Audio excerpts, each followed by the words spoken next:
এইটা মহেস্থানগড় কিংবা বেহুলা লক্ষিন্দরের বাসরঘর নয়, এইটা যশোর কেশবপুরের ভরত ভয়না।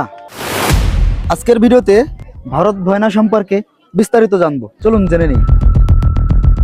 আপনি জানেন কি, যশোরে লুকিয়ে আছে প্রায় 1500 বছরের পুরনো একটি রহস্যময় স্থাপনা।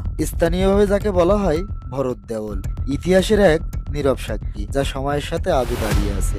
ধারণা করা হয় এই স্থাপনাটি প্রায় 1500 বছরের পুরনো। গুপ্ত যুগ থেকে শুরু করে পাল ও সেন যুগ, কোনো এক সময় ছিল এটি একটি ধর্মীয় উপাসনালয়। দেখুন এই ইটগুলো সব পোড়ামাটির তৈরি, আর গঠনটা অনেকটা টাওয়ারের মতো। একসময় হয়তো এখানে পুজো হতো, মানুষ আসতো, আলো ছিল। আর আজ শুধু নীরবতা আর ইতিহাস।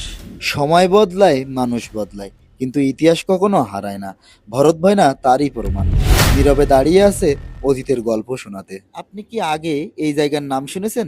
যদি না শুনে থাকেন তাহলে একদিন ঘুরে আসতে পারেন, কারণ আমাদের পাশেই লুকিয়ে আছে এমন এক অজানা ইতিহাস। সুপ্রিয় দর্শক মন্ডলী, এই মুহূর্তে দেশ অথবা বিদেশ থেকে অনলাইনের মাধ্যমে গ্রাম অথবা শহর থেকে যারা আমার ভিডিওটা দেখছেন, সকলকে জানাই সাদর সম্ভাষণ।